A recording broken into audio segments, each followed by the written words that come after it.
안녕하세요. 저는 30대 후반의 남자입니다. 제게는 너무나도 비참하고 원통스러운 일이 있습니다. 그동안 누구에게도 말하지 못했고 저 혼자서만 소갈이하면서 끙끙 앓고 있었습니다.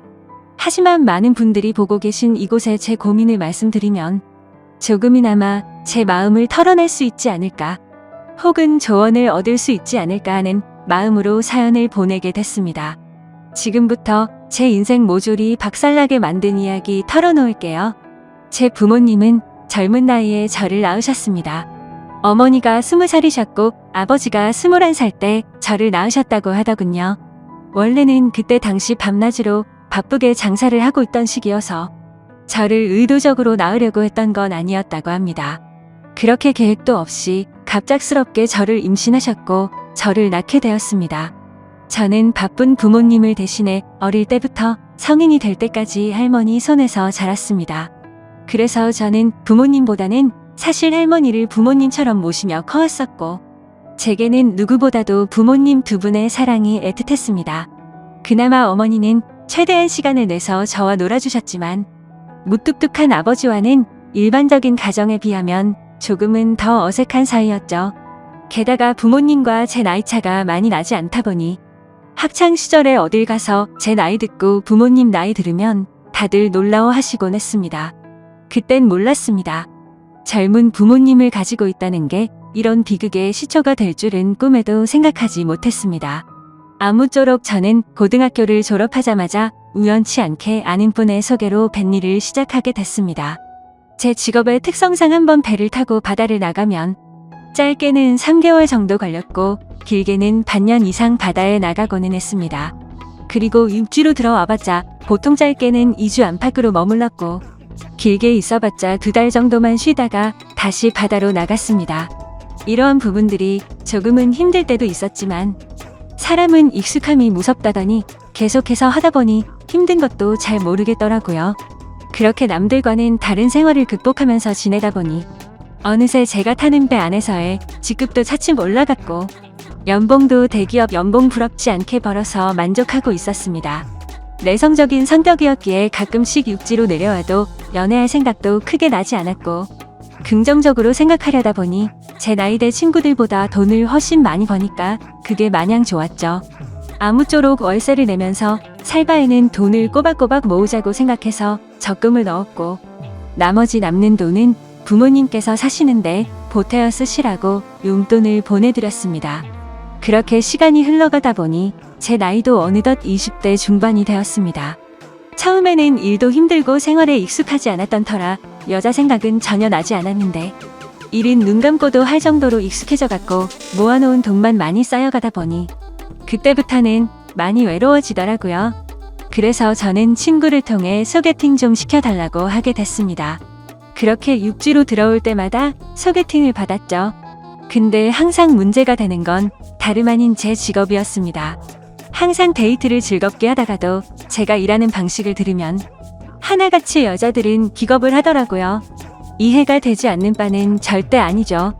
한번 육지로 와봤자 길어야 2달만 머무르다 헤어지고 바다로 나가면 길게는 반년 이상을 보내다 오는데 어찌 보면 기약 없이 이런 만남을 이어가야 하는데 문제가 아닐 수가 없었죠. 심지어 군대는 2년 정도만 기다리면 차라리 끝이 있었지만 저는 제 직업을 포기하지 않는 이상 끝이 나지 않는 거였기에 그렇게 기겁하는 모습을 이해했습니다. 그렇게 저는 매번 소개팅에 실패를 하다 보니 아버지께서 보다 못했는지 갑자기 제게 소개를 받아보겠냐고 하시더라고요. 지인분 딸인데 아주 참하고 마음씨도 예뻐서 연락처를 물어놨다고 하셨습니다. 그래서 저는 넙죽 소개를 받겠다고 말씀드렸고 만나게 되었습니다. 처음 만난 그 여자는 아버지의 말대로 외모도 참했고 성격도 좋았기에 저는 첫눈에 반하고 말았습니다. 그래서 기존에 소개받던 여자들과는 달리 이 여자와는 꼭 연애를 하고 싶다란 생각이 컸었죠. 그래서 무식하고 이상해 보이건 알았지만 제 통장부터 갔습니다. 저는 직업이 남들과는 달라서 제약이 있는 부분도 있지만 나중에 제 가족 다 먹여 살리고 싶어서 이렇게 열심히 일하고 있다고 했습니다. 그러자 그 여성분은 갑자기 웃으시더라고요. 비웃는 게 아니라 첫 만남의 통장을 보여주는 제 모습에 갑자기 너무 귀엽고 웃겨서 웃었다고 했죠. 그 순간 저는 이 여자의 행동을 보고 마음속으로 그린라이트인가? 라는 생각이 들었습니다. 그래서 저는 더 침착하고 조심스럽게 말했습니다. 제가 바다로 나가고 육지에 머무르는 그런 기간들에 대한 얘기부터 시작해서 이것저것 많은 대화들을 나누었습니다. 그리고 제 진심을 알아줬는지 저희는 교제를 시작하게 되었습니다.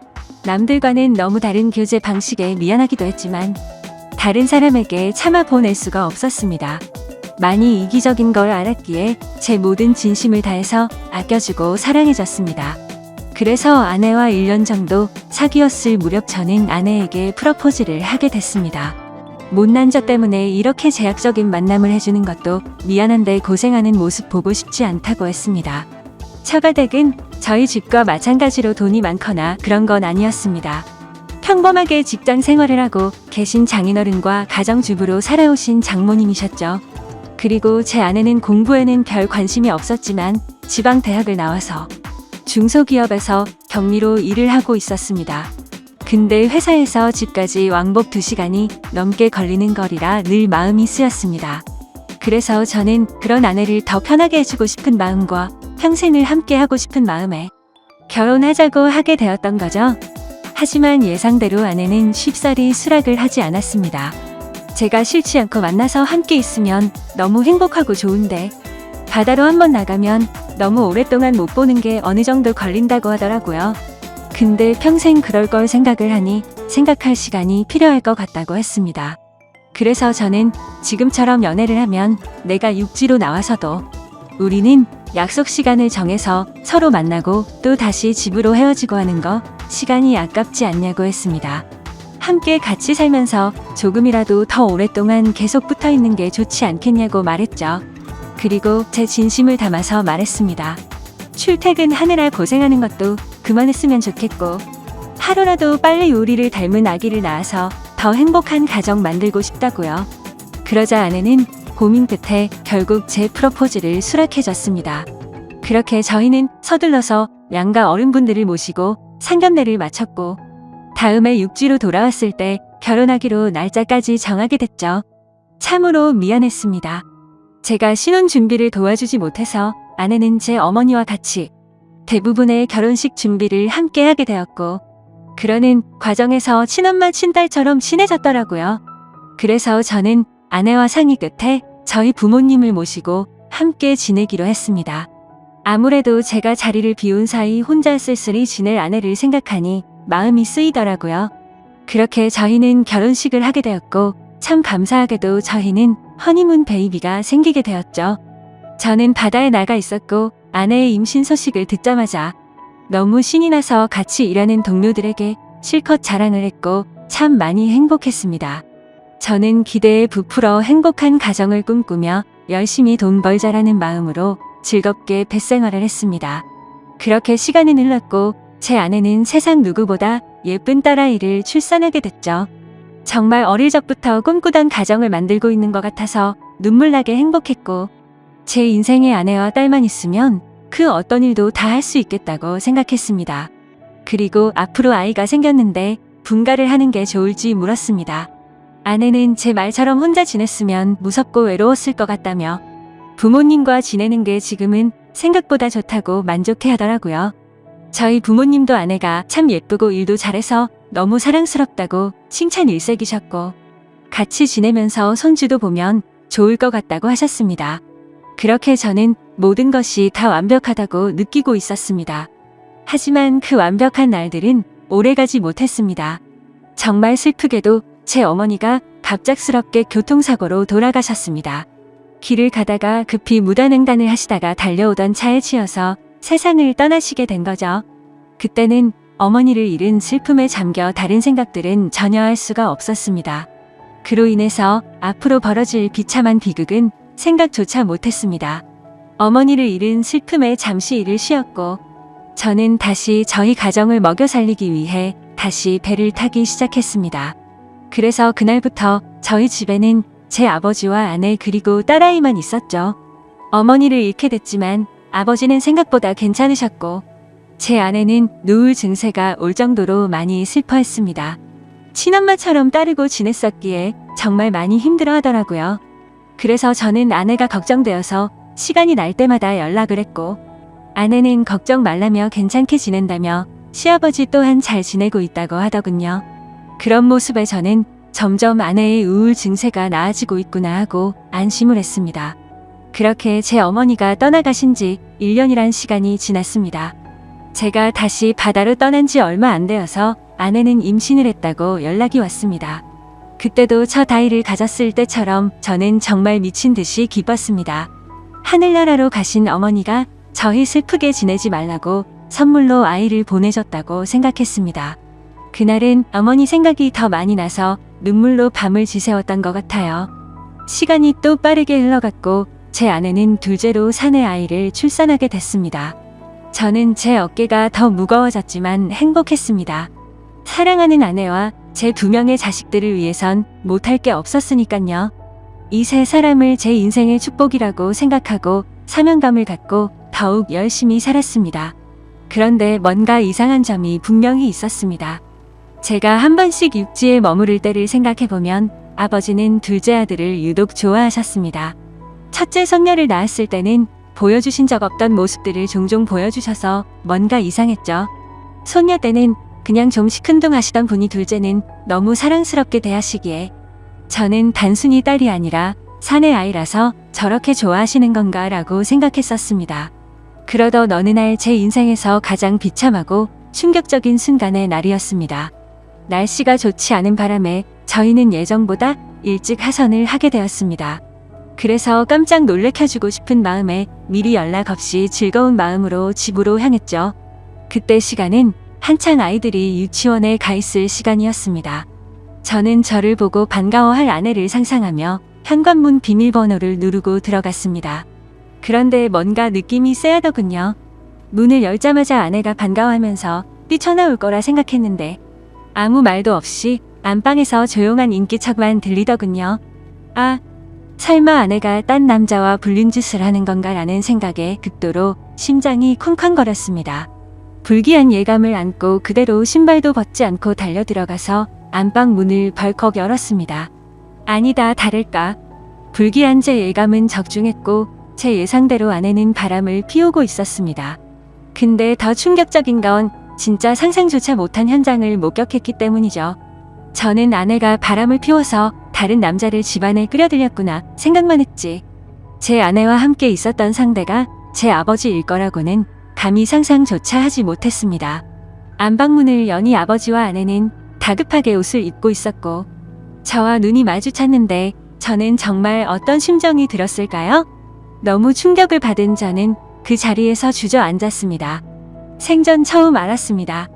사람이 얼마나 충격을 받으면 주저앉는지를 말이죠.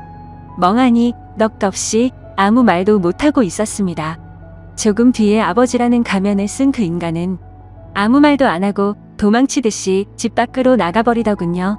그리고 제 아내는 옆으로 다가와서 미안하다며 한 번만 용서해달라고 빌고 있는데 그때 기분은 너무 불쾌해서 목소리조차 듣기가 싫더라고요. 제 옆에서 울면서 아내는 제게 말했습니다. 시어머니가 돌아가시고 너무 우울해서 매일같이 너무 슬펐다고. 근데 제가 옆에 없으니까 병원까지 다닐 정도로 심해졌답니다. 그렇게 외로움이 극에 달했을 때 아내는 시아버지와 매일같이 술을 마시게 됐고 어느덧 술 기운에 자신도 모르게 실수를 하게 되었고 그 이후로는 누가 먼저라고 할 것도 없이 자연스럽게 이런 관계가 됐다고 했습니다. 당연히 이런 말도 안 되는 상황이 잘못된 건 알고 있었고 잘못된 상황을 바로 고쳐보려고 노력을 해봤었답니다. 하지만 아무리 노력해봐도 이미 엎질러진 물은 수습이 되지 않았다네요. 그래서 아내에게 언제부터 이런 짓거리를 했냐고 물었습니다. 시어머니 돌아가시고 6개월 정도 지나서부터였다고 하더군요. 정말 피가 거꾸로 솟는 듯한 기분이 들었고 그 말을 듣자마자 순간적으로 불안한 생각이 스쳐 지나갔습니다. 왜냐하면 아버지가 둘째 아들만을 유독 특별하게 아끼던 모습들이 떠올랐기 때문이죠. 저는 앞뒤 가릴 거 없이 직설적으로 물었습니다. 둘째 아들이 내 아이 맞냐고 하니까 아내는 아무 말도 없이 고개를 숙이고 있더라고요. 제가 빨리 대답하라고 소리 지르니까 아내는 미안하다며 울기만 하더라고요. 니네가 짐승이지 진정 사람이냐며 있는 힘껏 소리를 질렀습니다. 현관문이 열려 있어서 동네 사람들이 수근대면서 쳐다보고 지나가는데 그딴 건 전혀 눈에 들어오지도 않더군요. 저는 그 자리에 더 있다가는 정말 크게 사고를 칠 것 같아서 일단 집 밖으로 뛰쳐나갔습니다. 어떻게 이런 일이 실제로 일어날 수가 있나 생각했고 그 충격은 절대로 쉽게 헤어나올 수가 없더군요. 그래서 며칠 동안 정신을 잃어서 쓰러질 때까지 술을 마시고 모든 연락을 끊고 있었습니다. 그 힘든 와중에도 어떻게 해야 하나 현실적인 생각들을 하게 되더라고요. 이혼을 한다고 하더라도 제가 현실적으로 아이를 혼자 키울 수도 없는 상태였고 그렇다고 배운 게 이것밖인데 지금 하고 있는 직장을 그만둘 수도 없지 않나 생각했습니다. 게다가 제 아내가 몰래 만나던 남자가 무려 제 친아버지입니다. 사실 지금도 아버지라고 적지만 그런 관계라는 게 역겨울 뿐입니다. 아무튼 아버지라는 그 인간은 그날 집 밖으로 나가고 주랭랑을 쳤는지 지금 이 글을 쓰는 순간까지 그날 이후로는 단 한 번도 보지 못했죠. 결국에 며칠 동안 정신없는 시간을 보내다가 역겨운 마음에 차마 돌아가기 싫었지만 현실적인 문제들을 안고 집으로 들어갔습니다. 저를 보자마자 아내는 순식간에 달려와서 제게 무릎을 꿇고 빌었습니다. 제발 한 번만 용서해달라며 시아버지와 그러한 사실들이 동네방네 밝혀지면 자신은 도저히 살아갈 자신이 없다고 하더군요. 2번 다시 이런 일 없을 테니까 용서해달라고 빌었고 현실적으로 제가 어떻게 할 방법이 없으니 일단 당장은 그냥 대충 알겠다고 말했습니다. 사실 그날 이후로 말도 잘 섞지 않았습니다. 말만 용서를 한다고 한 거지 어떻게 용서가 될까요? 아무튼 이제는 제 아들인지 알았던 그 아이는 아들인지 형제인지 알 수가 없는 말도 안 되는 개족보가 되었습니다. 하지만 아무리 괜찮은 척 해가면서 억지로 테이프질을 한다고 이게 메워질까요? 그날 이후 저는 심각할 정도로 의처증이 걸린 것 같았습니다. 하루라도 아내와 연락이 안 되면 극도로 불안해지고 초조해져서 미쳐버릴 것 같더라고요. 그때부터는 제 생활은 엉망진창이 되었고 일상이 파괴되다시피 했습니다. 배를 타고 나가서도 일도 손에 안 잡히고 그때의 역겨운 상상들이 떠오르고 도저히 버틸 수가 없겠더라고요. 결국 끝내 저는 정신과까지 다니면서 약을 먹고 치료를 받았죠. 병명은 공황장애와 폐쇄공포증까지 겹쳐서 생겼다고 하더라고요. 그래서 저는 그날 이후 제가 애착심을 갖고 일하던 뱃일을 그만둘 수밖에 없었습니다. 그렇게 결국 뱃일을 그만두고 먹고는 살아야 했기에 관련 업종의 직업에 취직했고 예전과는 비교도 안 되는 부족한 월급을 받으면서 집으로 들어가 살게 되었습니다. 하지만 지금 생각해보면 제 스스로도 이상하다고 느낄 만큼이나 정신적인 압박감이 심했던 것 같습니다. 아내와는 하루가 멀다 하고 매일 같이 싸우기 바빴습니다. 그리고 제정신을 유지하는 게 싫어서 퇴근하면 항상 술을 취할 때까지 마셔댔죠. 그런 관계를 지속해오다 보니 결국 아내도 참고 참다가 결국 이혼을 하게 되었습니다. 아이들은 아내가 데리고 살기로 했고 저는 너무 괘씸한 아내에게 양육비는 1년치만 주겠다고 했더니 아내는 아무 말도 하지를 못하더군요. 그렇게 저희는 이혼을 하게 되었고 벌써 2년이라는 시간이 지났습니다. 한때는 아버지였던 그 인간은 혹시나 아내한테 찾아가는 거 아닌가 싶어 몰래 아내를 뒤따라 다녀보기도 했지만 그런 건 아닌 것 같았습니다. 이제는 그 인간이 죽었다고 하더라도 전혀 슬플 것 같지도 않고 평생 보고 싶은 생각이 단 1%도 없습니다. 요즘에는 알고 보니 제 아내였던 사람은 아이들 키우느라 일을 하는데 형편이 너무 어려워서 말이 아니라고 하더군요. 지금은 시간이 지나가다 보니 조금은 신경은 쓰이기도 하고 이렇게 제가 행복하게 생각했던 가정이 무참히 끝나버리는 게 맞나 싶기도 합니다. 근데 그런 생각이 들면서도 제 아버지란 인간과 함께 했었던 아내를 죽을 때까지 잊을 수가 없을 텐데 섣불리 판단하는 게 절대로 안 되네요. 여러분들이라면 어떻게